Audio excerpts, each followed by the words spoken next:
అలాగే రక్త నాణ్యతలు మార్క అలాగే రక్త నాణ్యతలు మార్క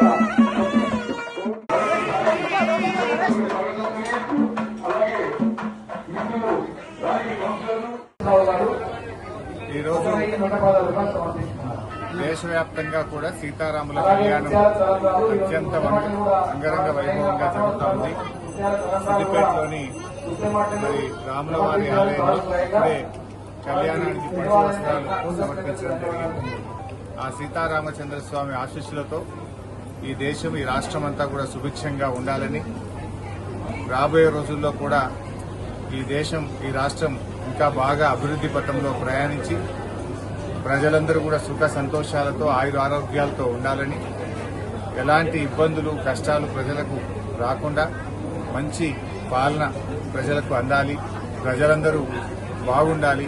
ఎందుకంటే ఇప్పుడు ఒకవైపు అమెరికా వేస్తున్న సుంకాలు, ప్రపంచవ్యాప్తంగా వస్తున్నటువంటి మార్పులు, వీటన్నిటి నుంచి కూడా ఆ రాముల వారి దయతో బయటకు వచ్చి మన రాష్ట్రం మన దేశం మంచి అభివృద్ది పథంలో ప్రయాణించాలని, పాలకులకు మంచి భక్తిని ముక్తిని కలిగిస్తూ వారు చక్కటి పాలన అందించే విధంగా వారికి ఆ రాముల వారి ఆశీస్సులు కూడా ఉండాలని కోరుకుంటున్నారు.